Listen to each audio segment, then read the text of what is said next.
The Multimedia Ninja Podcast, episode 39.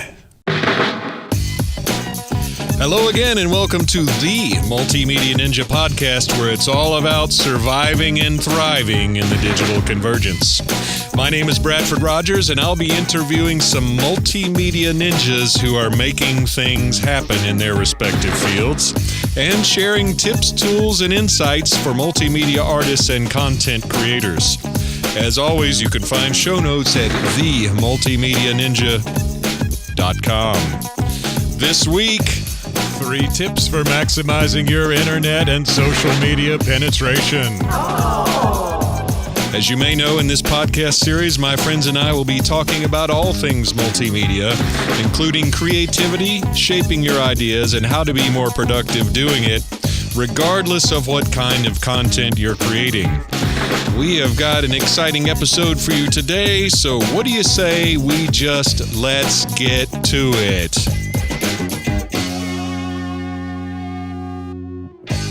Hey there, hope you enjoyed the last episode with Multimedia Ninja Brian Stevens. Just want to say thanks again for watching, subscribing, doing all that good stuff on YouTube and on the audio podcast. And if you don't know already, you can subscribe if you like the video version. You can subscribe on the YouTube at the Multimedia Ninja channel, and you can get the audio version if you're listening to it in the gym or in your car driving to Florida like I often do, or driving around town to and from work, what have you. You can get that wherever fine podcasts are purveyed, including most notably iTunes. And of course, there's a portal to do either or both at themultimedianinja.com. As always, there's video and audio versions. They're both good for different things, as I mentioned. It's sort of a point of order, by the way, here for you multimedia ninjas, that part of my plan here was to do where the video and audio come from the exact same version, but where we try and make sure that the content makes sense in either case. So if you're watching the video version and you're not driving or on a treadmill or somewhere it'd be dangerous to watch the video version, then you may get some visuals, then video clips inside of the audio that you may not see on the audio podcast. But the audio podcast should be completely sensible in terms of what we're talking about, even if you're just listening on the audio. And it's much safer if you are doing the aforementioned type of tasks, running a commuter train or that sort of thing. And if you want to go to the multimedianinja.com, you will see links on each episode. You'll have the audio link right there under the image, and there will also be a link in each case to go to the video. I do encourage you to subscribe to the YouTube channel. Once you click on the video link for any given episode, you can subscribe. But either way, thank you for joining us, and I really appreciate it. I will thank you all individually very soon. If you're watching the video version last week, you probably noticed 2 different Bradfords. There was the fat bearded Bradford and the new svelte, less fat, not so bearded Bradford. If you've been keeping up with these things, if you're watching on the Facebook or the Twitters and stuff, and by the way, you can get me on Twitter at Bradford Rogers, something we're going to talk about later, I believe. Same with Instagram. BradfordRogers.com is my personal website, but we're most concerned here with the multimedianinja.com.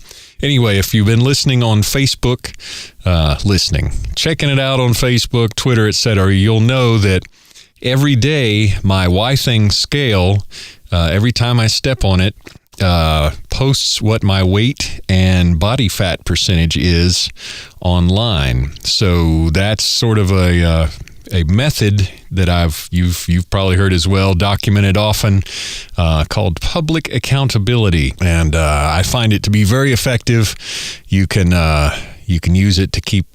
Once you make a public commitment, you kind of have that thing out there, and as long as you, in this case, step on the scale, people will see if you're going the wrong direction, which has happened.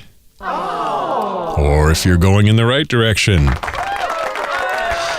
Not only are you putting out your public commitment to people to get something done, you're also getting a lot of good feedback and support from people. And I've had a lot of that, and I really appreciate it from people that have complimented or given me the attaboy when they see the weight going down. And I've finally reached my initial target weight of 200 pounds. Down from 230, and now I've reset it. I first reset it to 195, and I made that. Thank you.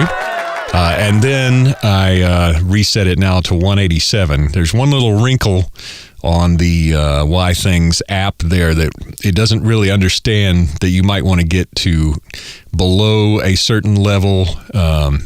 If you're not right on your target weight, it thinks even if you're under that weight, it thinks you're still not quite where you want to be, and it says, hey, you can do this, when in fact you've already done it.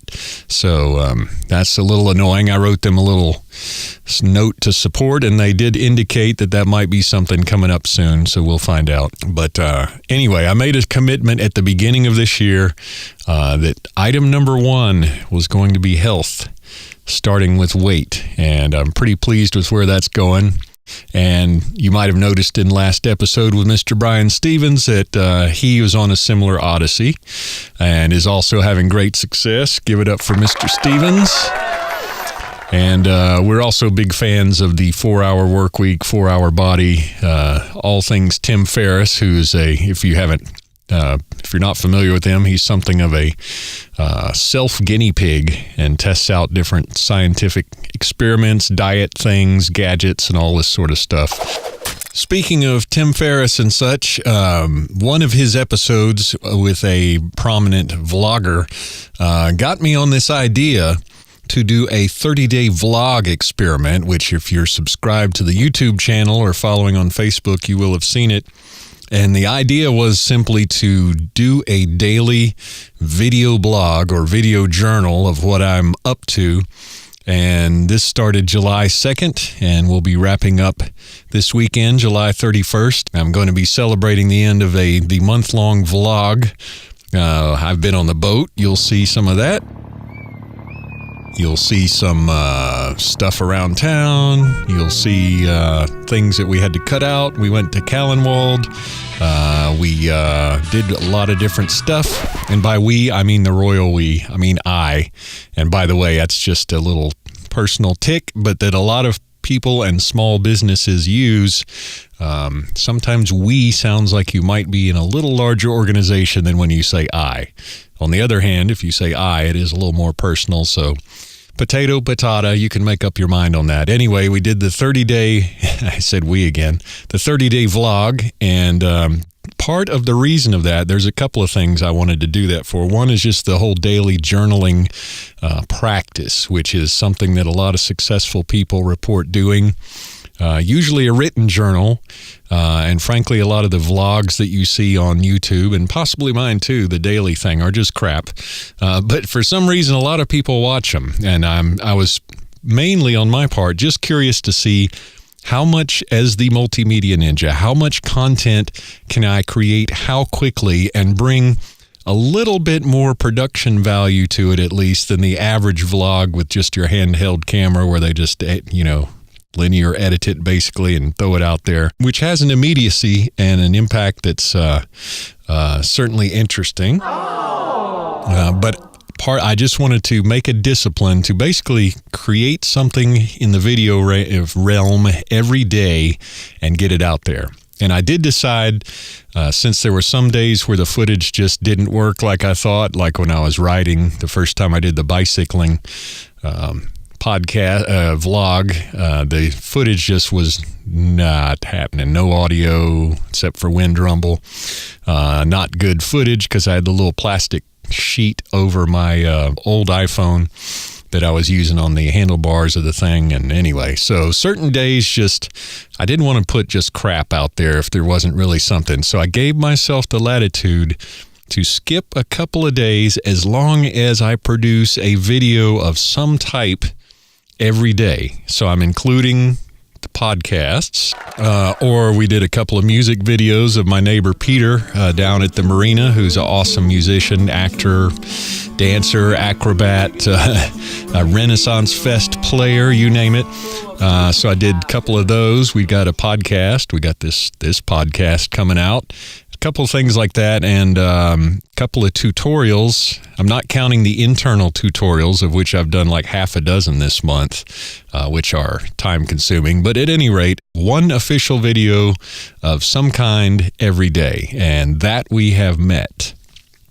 So that's the 30-day vlog experiment. I found it to be a very interesting discipline, and if you have a lot of free time on your hands or are curious about, what that's all about, it's on a separate playlist, but it's all on the Multimedia Ninja YouTube channel.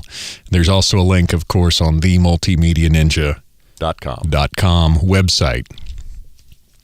With that, before we get into the main part of our not interview, I'm the interviewee today, but before we get into the main part of things, I just want to go into a segment that I like to call Winners and Losers. Yes. So our first winner this week is Sizway, a.k.a. Siz Gobashe. Winner! A little more on him in just a minute, but Siz is the new intern here at Red Room Studios. He helped me get out the podcast last week, and we'll talk about him more in a second. Our next winner is Mr. Brad McDonald at SAE. Winner! Brad is the career placement head honcho down there, who is actually responsible for getting me some competent help here at Red Room Studio, and for that I am truly grateful. Props, Brad. Winner!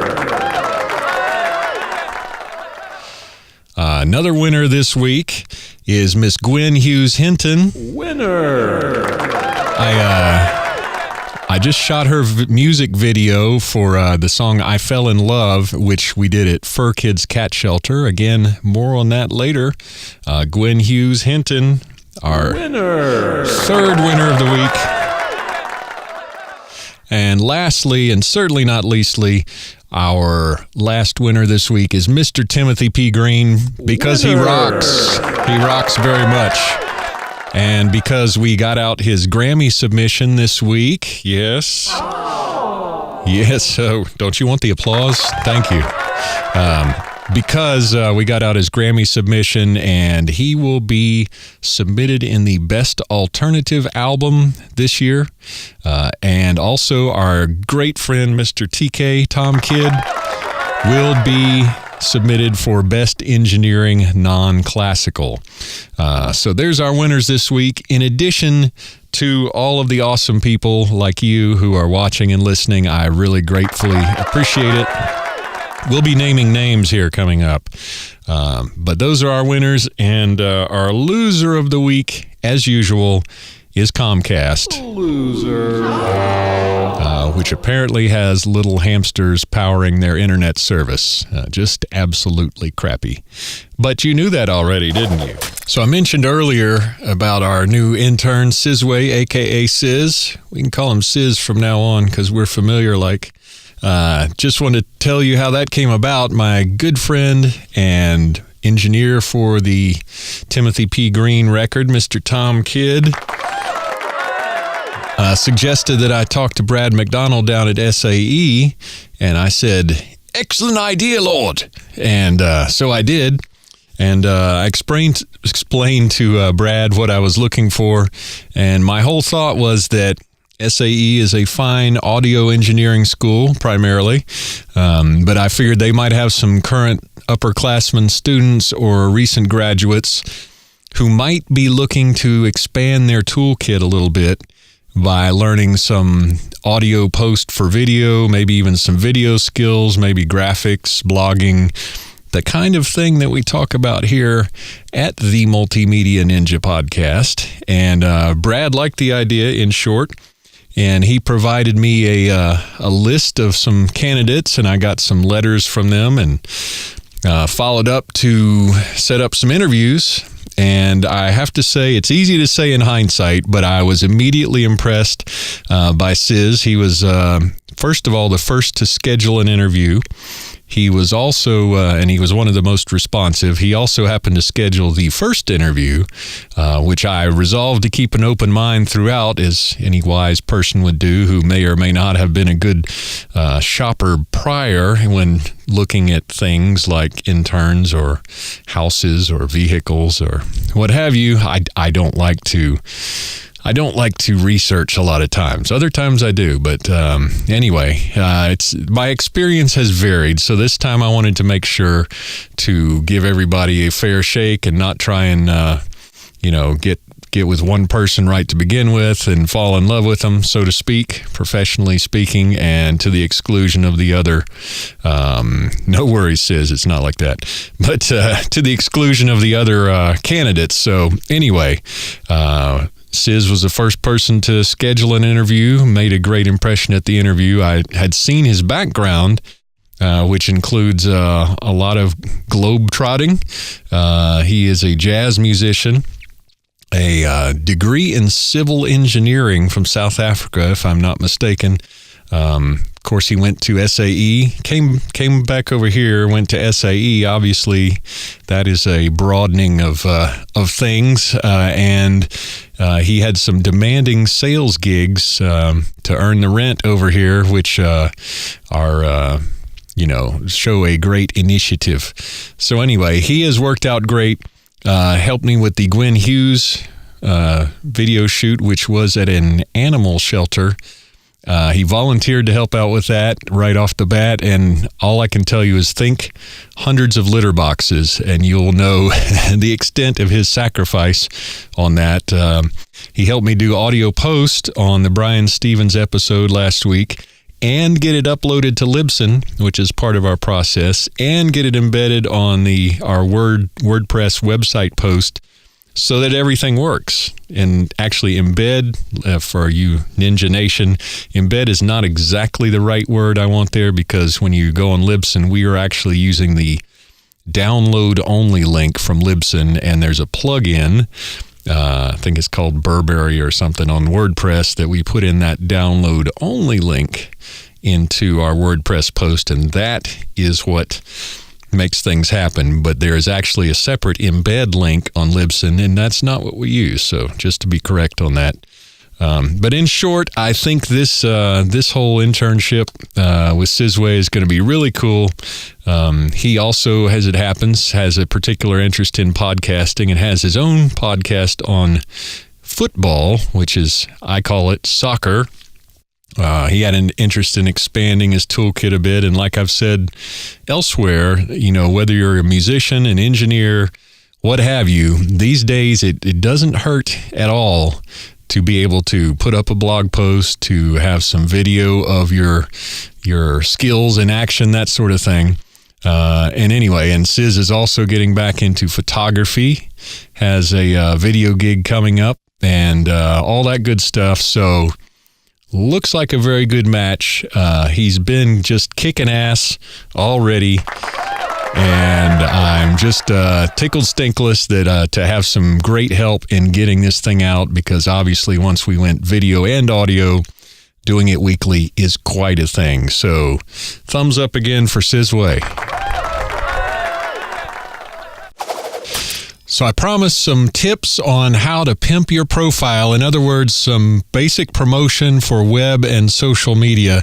Just before I get to that, I wanted to mention, apropos of the Gwen Hughes music video that I mentioned, which we will probably want to show you a lot more of in another time as a excellent case study. And again, for which I thank Sis for sitting in there, standing in there in the very funky smelling cat shelter to help do that music video shoot. But anyway, I just wanted to mention that gig and the trailer for the Ricky Cage, another one of our podcast guests, Grammy winner Ricky Cage, did he's actually like the ambassador of in the Asian Pacific area for the environment to the UN now, just performed at the UN. Go Ricky! I would put him as one of our winners this week, but he's already way past that. Anyway, did a trailer for him for one of his environmental films. And what I was going to say is both of those I have actually run through the online portal called Upwork, which is a merger of what used to be eDesk and Elance and Odesk. And I just wanted to mention I do still do multimedia consulting and production. And if you have any needs in that regard, I can do. If you are having more than 5 hours of work that you need, go to the Upwork link, which I'll put in the show notes, or just hit me up. You do have to sign up for Upwork, which is free. Unless you hire somebody, then you have to pay them. But if you have more than 5 hours more worth of work to do, then you can get me for a very low rate, as I have been building a perfect Upwork profile. I simply ask that you give me a perfect 5-star rating when I do perfect 5-star work and a glowing review, and I very much appreciate it. So just wanted to mention that. Of course, I've been doing multimedia work for quite some time, but my rate right now as I'm getting the Upwork profile established, and it's pretty well established, but the rate there at this moment, if you need more than 5 hours or more worth of work, the rate is about half of what my official card rate is. Every time I do a job on Upwork, it's going up until it reaches my official card rate. So depending on when you're hearing this podcast, if you have some needs in that regard, please hit me up on the Upwork platform, and you will be able to take advantage of some rates that are very favorable if you are a good client. Anyway, let's move on to what I promised, the basic promotion tips for web and social media. Right. So the first thing I wanted to say about how to pimp your profile, and by pimp your profile, I mean most people who are, and by the way, this is kind of what I was pitching to Brad McDonald. It's at SAE when I was looking for interns. It is part of what, as you probably know, we have been stressing at the Multimedia Ninja podcast, and that is that regardless of whether you're a musician, a writer, a photographer, videographer, editor, odds are that you probably need some ancillary skills or can benefit from them. Even if you're a musician, it wouldn't hurt if you're able to put up videos of you in action, because, by the way, one tip is that video is quite a sticky medium on the web and social media, meaning that it is much more likely to grab people's attention, even if you're an audio person, when you have nice moving images, which anybody who's been sitting in a restaurant or bar with a sports program above your loved one's head can attest. So my assumption here is that you want to raise your profile and your visibility on social media and the web. That's what we're talking here in this segment. And the first thing I want to talk about in that regard is real estate. And by real estate in this case, what I'm talking about is Twitter handles, Instagram, Facebook URLs, your YouTube and Google Plus address, and of course your actual .com, .net, or .org address. And here's the thing I have thought for a long time, and it's become sort of almost a religious matter for me, is that those things are the real estate of today. They are virtual real estate. If you have a URL that actually is your name, which these days is quite unlikely, grab that sucker now. Like BradfordRogers.com, I got that. BradfordRogers.net, I think. But also Twitter at Bradford Rogers, Instagram at Bradford Rogers. If I've missed any of those, please don't grab those. But if you have one with your name or your product name or something like that, go ahead and get it. And you can get it, in the case of the .com, .net, etc., you can get that directly from Network Solutions. I believe it's networksolutions.com. Things may have changed a little since back in the day when they were like the only game in town, but they are one of the root level domain name providers, and my personal preference is to go directly to them to buy your reserve your domain name, and it may be like $49 a year, maybe less. You can add some services like private registration, blah, blah, blah. I would go directly to them for the domain registration.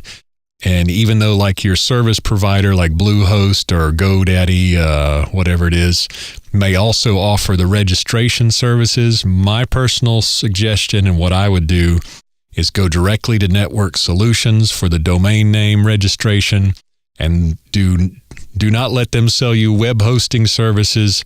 Do not let your web hosting service like Bluehost or GoDaddy register your domain name for you. You can hook up your domain name to your GoDaddy or Bluehost or whoever site. That's my suggestion. You may take a tiny bit of fiddling, not much at all, to hook up your Network Solutions registered domain name to your Bluehost, GoDaddy, etc. site, and emails and whatnot. It's not much work at all if you're technically inclined at all.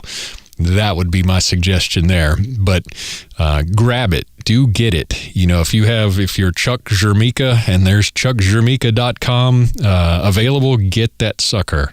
And I would go for less hyphens, less space. You know, you can't really have spaces, but you know, the more concise. Mine is bradfordrogers.com, bradfordrogers.com, .net, whatever.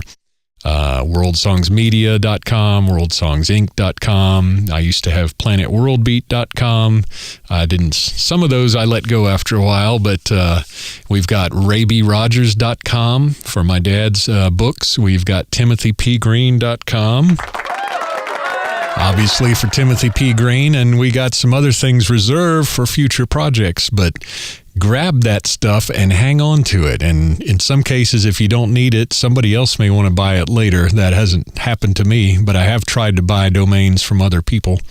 And usually they charge a pretty penny. So if you can get your own name and that's how you're putting yourself out there, or your stage name or whatever your product name is, I highly recommend doing it and sitting on that sucker. Make sure you lock it down.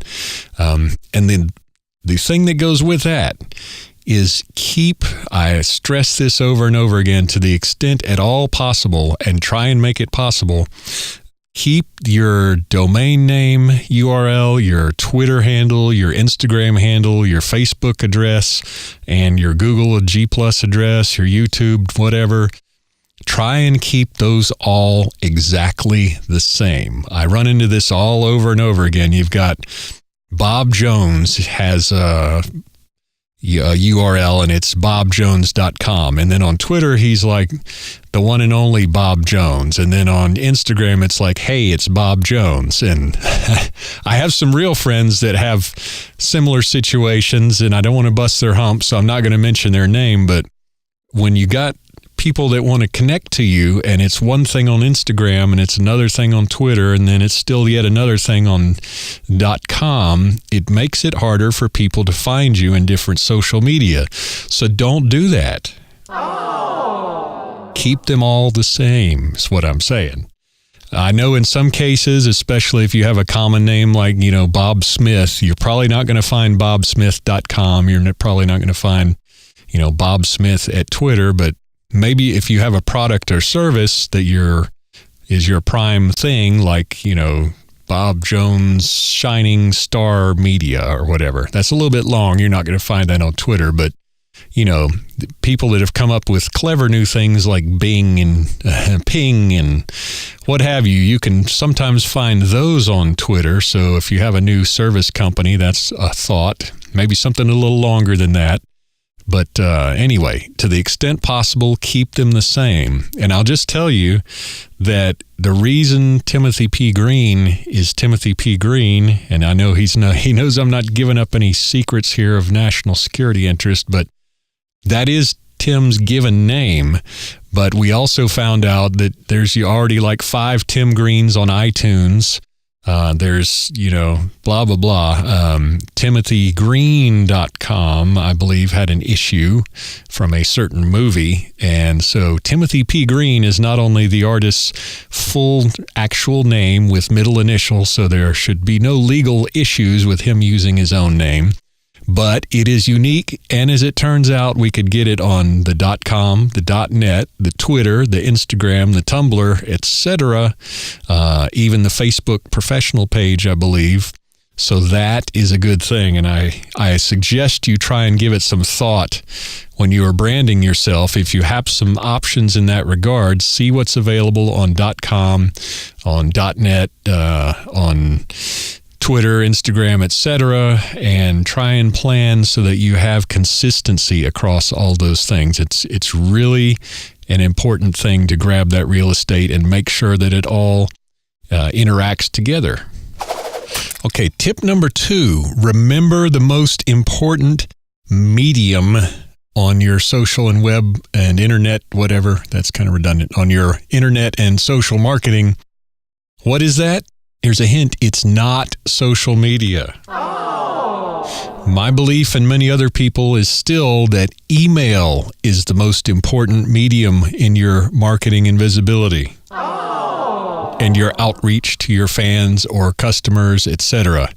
I am embarrassed to say that I actually don't have an email list for the Multimedia Ninja podcast. That's coming up soon. I do have one for Timothy P. Green. Yay. And for my dad, Ray B. Rogers. Now, with email, people think, well, it's in the, they're just going to put it in the spam folder. Everybody gets so much email. But in the case of something that they want to see in their inbox, where you're providing useful information on a weekly or monthly basis, or however often you do it, is still proven to be very effective in building and maintaining relationship with your fans, your clients, your friends, etc., that actually have signed up because they want to know what you're doing, or they want to know useful information that can help them, which would be the case here in the Multimedia Ninja thing. And so email is very effective at doing that. And the thing is, not just scattershot email, not just where you're composing every month the thing that says, hey, I'm going to be at the Taj Mahal and then I'm playing at such and such, although that can be helpful.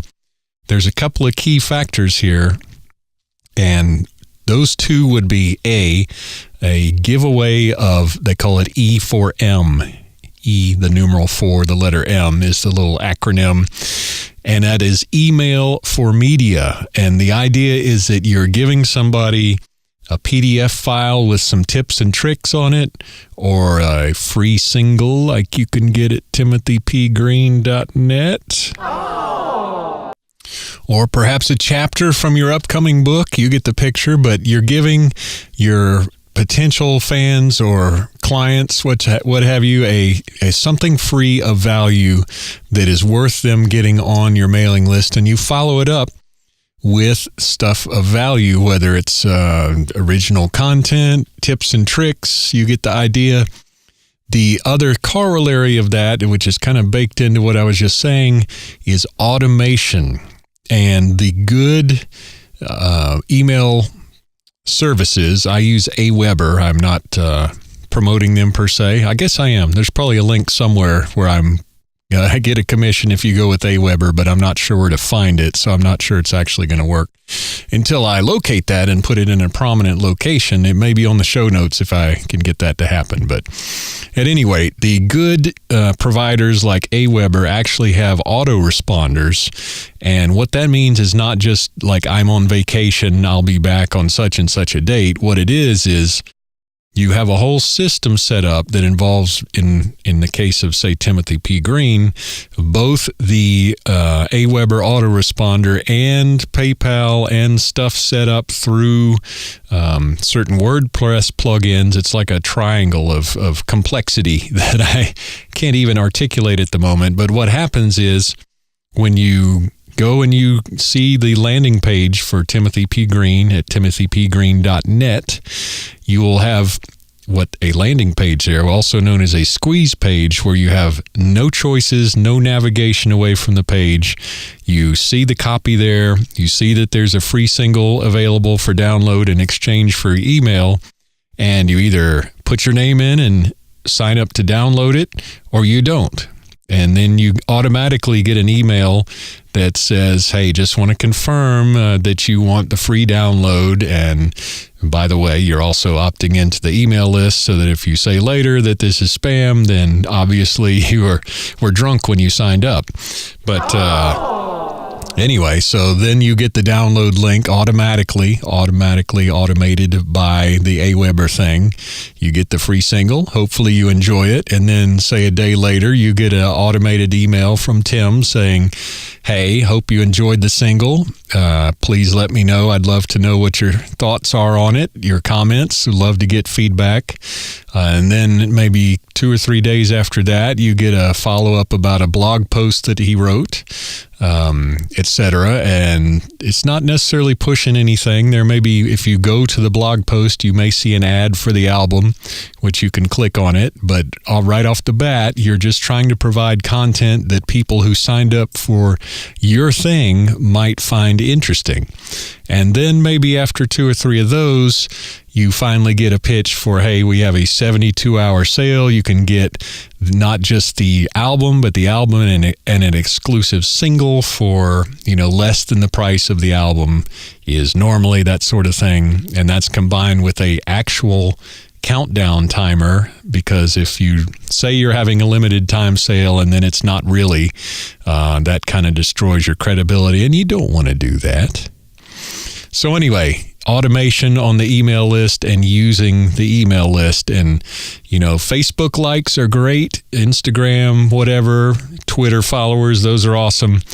But email is quantifiable, effective, and is really a force multiplier that you can count on a lot more than the hip new social media platforms. That is my thinking. That's the thinking of a lot of people that are actually making a living leveraging their email lists. And again, if you have 1,000 true fans, as the article goes, that really care about what you're releasing next, where you're playing next, or what your next book is going to be, when it's going to be out, what have you, that's a lot better than 10,000 people who just don't necessarily care a whole lot. At any rate, so tip number 3 dovetails on the last one. And that is that you need to have a mix of content. You cannot beat people over the head day in, day out with some sort of admonition to buy your product or service. That's just not happening. I'm sure you all know those people that are like, hey, my album's out. Hey, I'm playing at Smith's. Hey, I'm doing this. Hey, come get this. Come buy this. That is not going to be very effective. There's a book I mentioned in one of the first 3 episodes of audio episodes, one of the first 3 episodes, period, of the Multimedia Ninja podcast, which says, hopefully you can grab that and put it in the show notes. There's a test.